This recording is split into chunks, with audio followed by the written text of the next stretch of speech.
Hey guys, Carl here. Just thought I'd come down here a little bit and do something I haven't done in a while.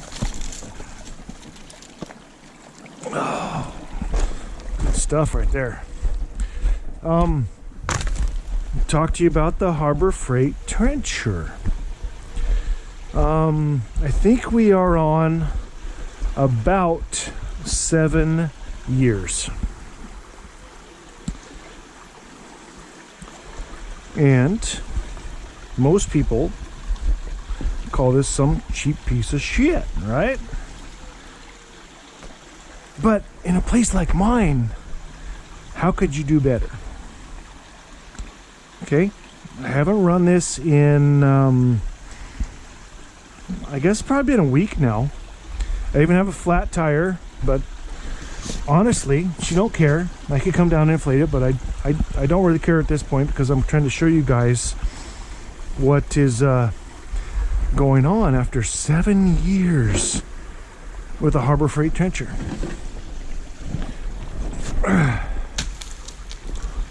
So, let's just do it. One thing I have learned, always turn it off with the fuel. Do not use the power switch because the fuel will drain into the engine oil. Now, one time fuel is left on, it drains into the engine oil, and so I drained, refilled, and quite honestly, that's the first oil change I've had in 7 years, and that was a couple years ago. This engine doesn't stop. It's a perfect Honda clone. The 9 horsepower 280cc Predator motor is beautiful. Turn the choke on.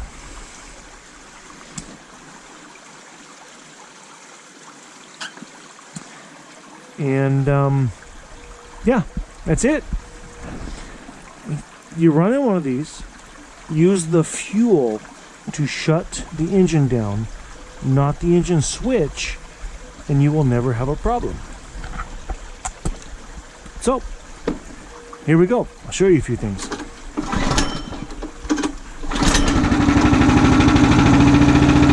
Second pull's not bad. Always runs on second pull. Okay, here we go. Pulling up the main boom. Swing, main boom lift. Okay, here we go. It's been about 7 years. You can feel a little bit of play here. I mean, it's not horrible.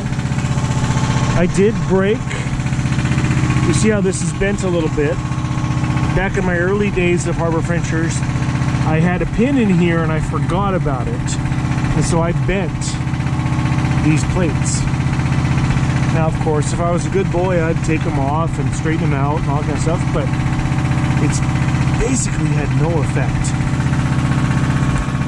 And another thing you need to realize is that these are you have to use a needle point grease gun to fill them up. So you have to think about that. And you see there, that's about the most play in the machine.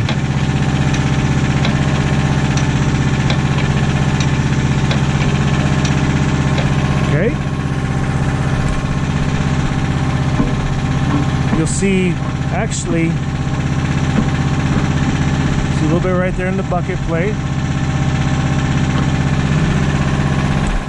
But it's actually, I mean, for what I've put this machine through, it has been amazing.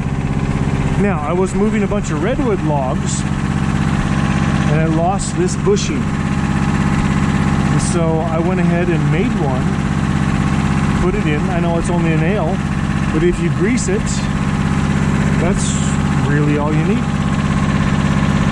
I'm all about keeping expenses down. You can grease every joint. I made this beer holder soda holder. I don't care, soda holder or beer holder. No matter what the thing does, it'll remain level. But thought I'd show you guys a little trencher fun. I'm gonna go up there and start digging the hole out. I need to get the rock thrown up in the, like I did here, get it dry enough so that the dozer can pick it up. When it gets too heavy, the dozer just, I mean, she's a great machine, but you know, she's got limitations. So let's play on.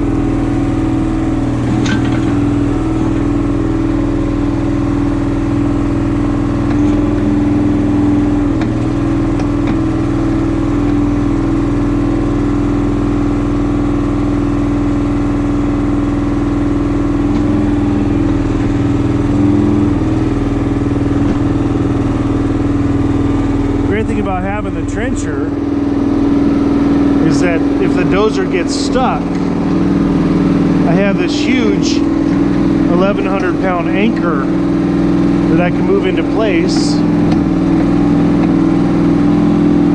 and pull the dozer out from wherever she gets stuck. You know, you think about, you know, 7 years with this thing now.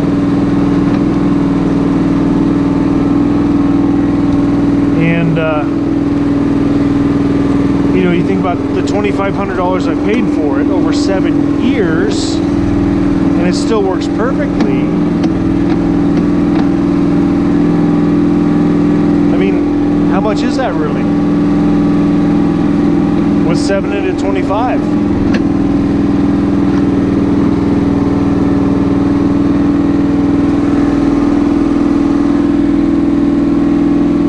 That's like, what, 4?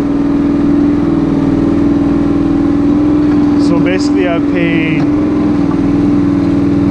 God, boy, I'm having trouble with math right now, but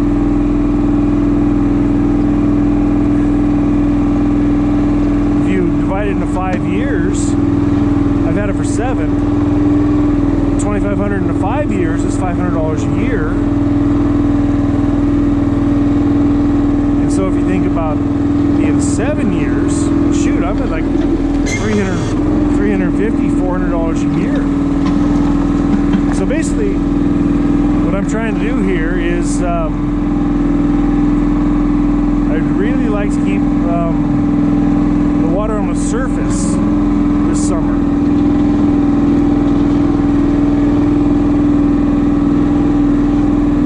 So, we are going to go ahead and get us a good channel. So,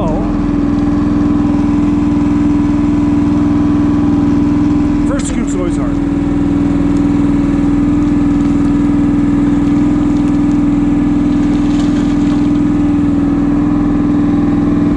I'd like to get a good water channel on the surface so that this summer the water doesn't hang out underneath the rock surface the entire time.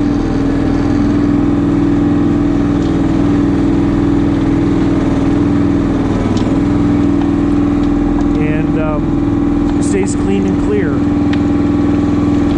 Put it up here, and then when it dries out a little bit, come up, scoop it up with a dozer, put it where it needs to go. So I'll switch over to a time lapse. Here for a bit.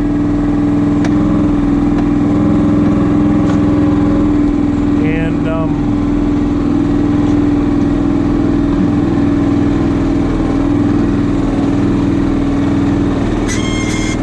play around, give us it's the start of our swimming hole for the summer.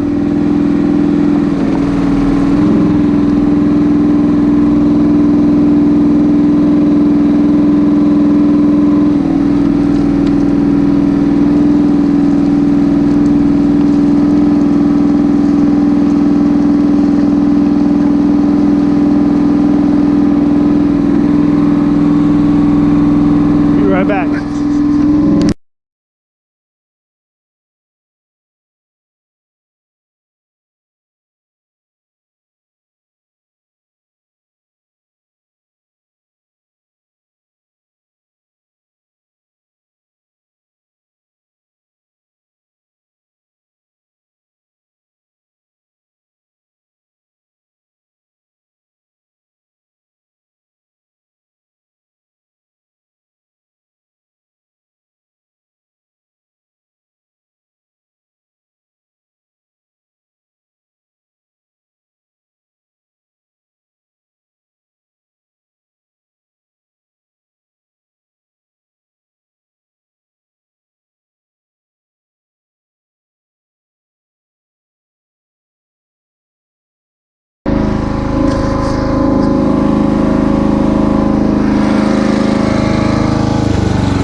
So, yeah, I got down tired.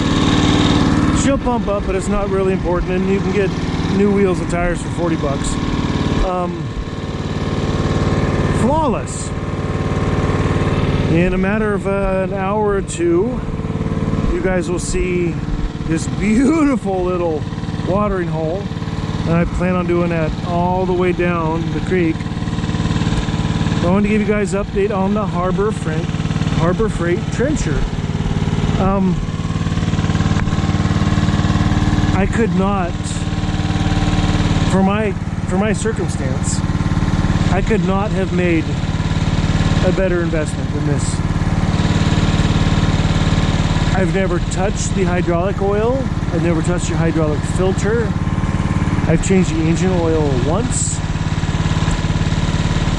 And it has absolutely been a game changer for the property that you see here. Remember, folks, the rock was as high as this bank all the way across, and you can see the ridges everywhere. The rock was that high. This trencher has done most of that for digging the holes. And of course, the dozer has, the RS1000 has taken a lot of it out, although, I don't know, maybe, 30, 40 yards maybe got washed out this winter. We had a really dry winter, so hoping for a lot more. So now we're gonna have to dig, build up the swimming hole, and this little gem of a machine needs to be something you need to consider if you have property like mine. Now, I know that many people don't, but if you need to dig an 8-foot hole and you just need a good machine, you know, figure it out to your use. And I cannot say one bad thing about this machine, and I wanted to share with that, guys. Like I said, it's been 6-7 years now, and you guys saw it starts on the second pull because I turned the fuel off at the valve, not the switch, and this thing has just absolutely been golden. I recommend one if you need such things. And if you got questions, hit me up. Be happy to talk about it. I hope you all are doing well during the crap that's going on. Stay safe, and I hope to talk to you. See you guys.